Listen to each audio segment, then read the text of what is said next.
তোমার উস্তাদের উস্তাদকে গিয়ে জিজ্ঞেস করো, ইয়া নবী সালামু আলাইকা বলা বিয়াদবি নয়। আসসালামু আলাইকুম রাহমাতুল্লাহ। অত্যন্ত বারাক্রান্ত হৃদয় নিয়ে আজকে আপনাদের সামনে উপস্থিত হয়েছি। এক ফাত্তান মৌলবী বলেছে ইয়া নবী সালামু আলাইকা বলার নাকি কোনো অধিকার নেই, ইয়া নবী সালামু আলাইকা বলা নাকি বিয়াদবি। চলুন আমরা তার বক্তব্যটি শুনে আসি। ইয়া নবী সালাম আলাইকা বলার কোন অধিকার আপনার নাই। ইয়া আইয়ুহার রাসূল, কি সম্মান সূচক, ও আমার সম্মানিত রাসূল। আর আপনি কত বড় বেয়াদব, আপনি বলতেছেন ইয়া নবী। ইয়াটা হরফে নেদা, আরবি গ্রামারের দিকে তাকাইলে এটা বেয়াদবি হয়। রাসূলের শানে এত বড় বেয়াদবি হচ্ছে যেটা না বুঝে হাজার হাজার উম্মতেরা করতেছে। আল্লাহ কোনদিন নবীকে ইয়া নবী বলে নাই, ইয়া মুহাম্মদ বলে নাই। বলতে হবে ইয়া আইয়ুহার রাসূল, ইয়া আইয়ুহান নবী। যদি বেয়াদবি বন্ধ করতে না পারো, আনতাহবাতা আমালুকুম, আল্লাহ পাক বলছে তোর আমলনামা বরবাদ। এই ফাত্তান মৌলবী যে ভাষায় কথা বলেছে আমরা ঠিক সেই ভাষায় জবাব দিব এবং সাথে কিছু দালিলিক ইলমি জবাব দেওয়ার চেষ্টা করব ইনশাআল্লাহ। সে বলেছে ইয়া নবী সালামু আলাইকা বলার কোনো অধিকার নেই। আমি বলছি ইয়া নবী সালামু আলাইকা বলার অধিকার অবশ্যই আমাদের রয়েছে। ইয়া নবী আর ইয়া আইয়ুহান নবী, ইয়া রাসূল, ইয়া আইয়ুহার রাসূল, এটা বোঝার মতো ইলম তোমার মতো দালাল মৌলবীর নেই। তাই তুমি ইয়া নবী বলাটাকে বিয়াদবি মনে করছো। তোমরা বলো নবী শব্দটি নাকেরা, অনির্দিষ্ট, এভাবে আহ্বান করা ঠিক না। আরে বেটা, নাকেরার আগে যখন হরফে নেদা হয় তখন এটা নাকেরা অনির্দিষ্ট থাকে না, মারেফা নির্দিষ্ট হয়ে যায়। ইলমে নাহুর এই সামান্য বেসিকটুকু তুমি জানো না, আর তুমি বলতে আসছো ইয়া নবী বলা বিয়াদবি। সামান্য লেখাপড়া করার চেষ্টা করো, কমপক্ষে কাফিয়ার সরা সাফিয়া পড়ো, সরহে জামি পড়ো। সেখানে স্পষ্ট উল্লেখ রয়েছে ইয়া রাজুল, ইয়া আইয়ুহার রাজুল। ইয়া রাজুল মূলত ইয়া আইয়ুহার রাজুল, অধিক ব্যবহারের কারণে ইয়া আইয়ুহার রাজুলকে ইয়া রাজুল করা হয়েছে। ঠিক একই কায়দায় ইয়া আইয়ুহান নবীকে ইয়া নবী করা হয়েছে। আরবি গ্রামার মোতাবেক ইয়া নবী বলা অবশ্যই সঠিক। ইয়া নবী, ইয়া রাসূল, ইয়া হাবিব বলাতে কোনো অসুবিধা নেই। আল্লাহ রাব্বুল আলামিন তার হাবিবকে ইয়া আইয়ুহান নবী বলে সম্বোধন করেছেন, আর এই ইয়া আইয়ুহান নবী অধিক ব্যবহারের কারণে ইয়া নবী হয়েছে।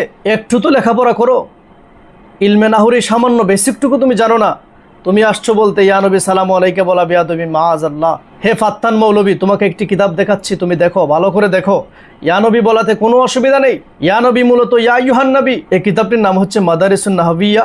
মাদারিসুন নাহবিয়ার মধ্যে উল্লেখ রয়েছে ইদা ক্বালা ইয়া রাজুলু ফামানাহু কামানা ইয়া আইয়ুহার রাজুল ওয়াসারাত মারিফা। যখন বলা হবে ইয়া রাজুল তখন এটার অর্থ হবে ইয়া আইয়ুহার রাজুলের অর্থের মতো, আর তখন তা মারাফা হিসেবে পরিগণিত হয়ে যায়। ফেতনাবাজ মৌলবী, তোমাকে যে কয়েকটি কিতাবের নাম বলছি সেটি তুমি ভালো করে পড়ো। কমপক্ষে কাফিয়ার সরা সাফিয়া পড়ো, সরহে জামি পড়ো, মাদারিসুন নাহবিয়া পড়ো, এগুলা পড়ো, তাহলে তুমি বুঝে যাবে যে ইয়া নবী মূলত ইয়া আইয়ুহান নবী। আরেকটি বিষয় জেনে রাখো হে ফাত্তান মৌলবী, নবিয়ুন রাসূলুন এই শব্দগুলি অন্যান্য নবীর বেলায় নাকেরা অনির্দিষ্ট হলেও আমাদের নবীর বেলায় তা নাকেরা নয়, আমাদের নবীর বেলায় সেটা মারেফা নির্দিষ্ট। কারণ প্রিয় নবী সাল্লাল্লাহু আলাইহি ওয়াসাল্লামের সিফাতের মধ্যে নবিয়ুন রাসূলুন এগুলো রয়েছে। এগুলো তো জানো না, আর জানবাই বা কি করে? পড়ালেখা তো করো না, শুধু সারাদিন চাপাবাজি আর দালালি নিয়ে ব্যস্ত থাকো। ইয়া নবী বললে যদি বিয়াদবি হয়, তোমরা আল্লাহর শানে ইয়া রাহমানু, ইয়া রাহিমু, ইয়া হাইয়ু এগুলি বলো, এটা কি আল্লাহর শানে বিয়াদবি হয় না? দালালি ছাড়ো, লেখাপড়া করো, এখনো সময় আছে, তাহলে এগুলি পেয়ে যাবে। তারপরেও যদি না পাও তাহলে আমাদের সাথে যোগাযোগ করবা, আমরা কিতাব দেখিয়ে দেবো ইনশাআল্লাহ। তোমাদের দৃষ্টিতে আইয়ুহা এটা খুবই সম্মানের, কিন্তু একটু বোঝার চেষ্টা করো না। আল্লাহ রাব্বুল আলামিন সূরা জুমারের 64 নম্বর আয়াতের মধ্যে বলেছেন আইয়ুহাল জাহিলুন। তাহলে কি এখানে আল্লাহ তাআলা অজ্ঞদেরকে, মূর্খদেরকে সম্মান দিয়ে কথা বলেছেন? আল্লাহ রাব্বুল আলামিন সূরা কাফিরুনের মধ্যে বলেছেন ইয়া আইয়ুহাল কাফিরুন। তাহলে কি আল্লাহ তাআলা কাফেরদেরকে সম্মান দিয়ে কথা বলেছেন? শুধু তাই না, আল্লাহ রাব্বুল আলামিন আরও বলেছেন ইয়া আদম, ইয়া মূসা, ইয়া ঈসা, ইয়া ইয়াহইয়া, ইয়া যাকারিয়া। তোমাদের কথায় বোঝা যায় আইয়ুহা যদি এতই সম্মানের হয় তাহলে তো এখানে আল্লাহ রাব্বুল আলামিন বলা উচিত ছিল ইয়া আইয়ুহাল আদম, ইয়া আইয়ুহাল মূসা, ইয়া আইয়ুহাল ঈসা, ইয়া আইয়ুহাল যাকারিয়া, ইয়া আইয়ুহাল ইয়াহইয়া। এগুলো তো বলা দরকার ছিল নাকি? তাহলে কি তোমাদের দৃষ্টিতে এখানে আল্লাহ রাব্বুল আলামিন আদম নবী, মূসা নবী, ঈসা নবীকে অসম্মান দিয়ে কথা বলেছেন? মাআযাল্লাহ। এই বিষয়গুলি নিয়ে কথা বললে আরও অনেক কথা বলা যাবে, কিন্তু আমরা তোমাদের মতো ফাত্তান না, তোমাদের মতো ফেতনাবাজ না। একটা প্রসিদ্ধ বিষয় নিয়ে তোমাদের এত মাতামাতি, এত চুলকানি কেন? ফেতনা তৈরি করো তোমরা। তোমার ঘরে যদি এই সমস্ত আরবি কিতাব না থাকে, কমপক্ষে শামসুল হক ফরিদপুরি সাহেবের এই বুখারী শরীফটা অনুবাদটা কিনে পড়ো, বুখারী শরীফের অনুবাদটা কিনে পড়ো। এটা ৫ম খণ্ড, এখানে স্পষ্টই তিনি লিখে দিয়েছেন ইয়া নবী সালামু আলাইকা, ইয়া রাসূল সালামু আলাইকা, ইয়া হাবিব সালামু আলাইকা, সালাওয়াতুল্লাহি আলাইকা। দালাল মৌলবী, তোমার দৃষ্টিতে কি শামসুল হক ফরিদপুরি সাহেব কম বড় আলেম ছিলেন? তুমি বেশি বুঝো নাকি মাওলানা শামসুল হক ফরিদপুরি বেশি বুঝেন? তোমার কথায় তো বোঝা যায় মাওলানা শামসুল হক ফরিদপুরি কিছুই বুঝেন না। তাহলে তিনি এই বুখারী শরীফের অনুবাদের মধ্যে কেন লিখলেন ইয়া নবী সালামু আলাইকা, ইয়া রাসূল সালামু আলাইকা, ইয়া হাবিব সালামু আলাইকা, সালাওয়াতুল্লাহি আলাইকা? কত সুন্দর করে তিনি লিখে দিয়েছেন। আর তোমার মতো চুনুপুটি দালাল মৌলবী ফিতনা সৃষ্টি করতে আসছো। মৌলবী, তোমাকে তিরমিজি থেকে একটা হাদিস দেখাই, এই হাদিসটা ভালো করে শোনো। তিরমিজি শরীফের মধ্যে 3524 নম্বর হাদিসের মধ্যে উল্লেখ রয়েছে, প্রিয় নবী সাল্লাল্লাহু আলাইহি ওয়াসাল্লাম বিপদের সময় পড়তেন ইয়া হাইয়ু ইয়া কাইয়ুমু বিরহমাতিকা আস্তাগীথ। এটা পরে প্রিয় নবী সাল্লাল্লাহু আলাইহি ওয়াসাল্লাম আল্লাহর কাছে সাহায্য চাইতেন। তাহলে এখানে প্রিয় নবী সাল্লাল্লাহু আলাইহি ওয়াসাল্লাম আল্লাহ তাআলাকে কি নাকেরা ব্যবহার করে ইয়া হাইয়ু ইয়া কাইয়ুমু বলেছেন নাকি মারেফা ব্যবহার করেছেন? নাহু সম্পর্কে তোমার ন্যূনতম জ্ঞান নেই, তুমি বলতে আসছো ইয়া নবী সালামু আলাইকা বলা এটা বেয়াদবি। তোমার উস্তাদের উস্তাদকে গিয়ে জিজ্ঞেস করো ইয়া নবী সালামু আলাইকা বলা বেয়াদবি নয়। ইয়া নবী এটা হচ্ছে মূলত ইয়া আইয়ুহান নবী। এটুকু বোঝার মতো ক্ষমতা ইলম তোমার নেই, আর তুমি এখানে মন্তব্য করতে আসছো। ভণ্ড ফাত্তান মৌলবী, তোমাকে আরেকটি হাদিস দেখিয়ে শেষ করতে চাই। এই কিতাবটির নাম হচ্ছে আল আদাবুল মুফরাদ, ইমাম বুখারী রহমতুল্লাহি আলাই, হাদিস নাম্বার 964।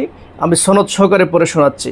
হাদ্দাসানা Abu Nuaim قال حدثنا سفيان عن أبي إسحاق عن عبد الرحمن بن سعد قال خضرت رجل بن عمر فقال له رجل اذكر أحب الناس إليك فقال يا محمد।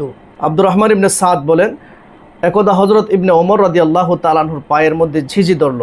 তখন এক ব্যক্তি বলল, যেই ব্যক্তি আপনার নিকট অত্যধিক প্রিয় আপনি তাকে স্মরণ করুন। ফাকালা ইয়া মুহাম্মাদু, তখন তিনি বললেন ইয়া মুহাম্মাদু।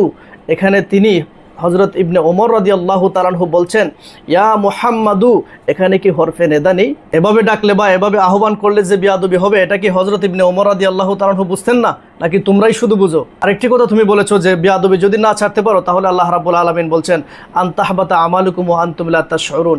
এটা তোমাদের বেলায় প্রযোজ্য, এটা তোমাদের বেলায় প্রযোজ্য, কারণ তোমরাই প্রিয় নবী সাল্লাল্লাহু আলাইহি ওয়াসাল্লামের শানে গুস্তাখি করে থাকো, আর আমরা সেই গুস্তাখি তুলে ধরি।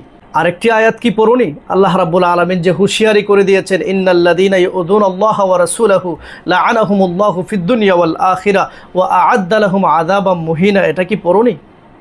আল্লাহ রাব্বুল আলামিন বলছেন যে তোমাদের মতো ব্যক্তি যারা আল্লাহ এবং তার রাসূলকে কষ্ট দেয়, তাদের জন্য আল্লাহ রাব্বুল আলামিন প্রস্তুত করে রেখেছেন যন্ত্রণাদায়ক শাস্তি। তোমরা যারা প্রিয় নবী সাল্লাল্লাহু আলাইহি ওয়াসাল্লামের শানে গুস্তাখি করো, তোমাদের জন্য আল্লাহ রাব্বুল আলামিন প্রস্তুত করে রেখেছেন যন্ত্রণাদায়ক শাস্তি, এবং তোমাদের আমলগুলি আল্লাহ রাব্বুল আলামিন বরবাদ করে দিবেন, তোমরা খবরও পাবে না। এখনো সময় আছে, ভালো হয়ে যাও। প্রিয় নবী সাল্লাল্লাহু আলাইহি ওয়াসাল্লামের সম্মান নিয়ে ছিনিমিনি খেলো না, তাহলে তোমাদের দুনিয়া এবং আখিরাত ভালো হবে না। আল্লাহ রাব্বুল আলামিন এই সমস্ত ফিতনাবাজদের কবল থেকে সরল মনা মুমিন মুসলমানদের ঈমান এবং আমলকে হেফাজত করুন, আমিন। আসসালামু আলাইকুম ওয়া রাহমাতুল্লাহি ওয়া বারাকাতুহু।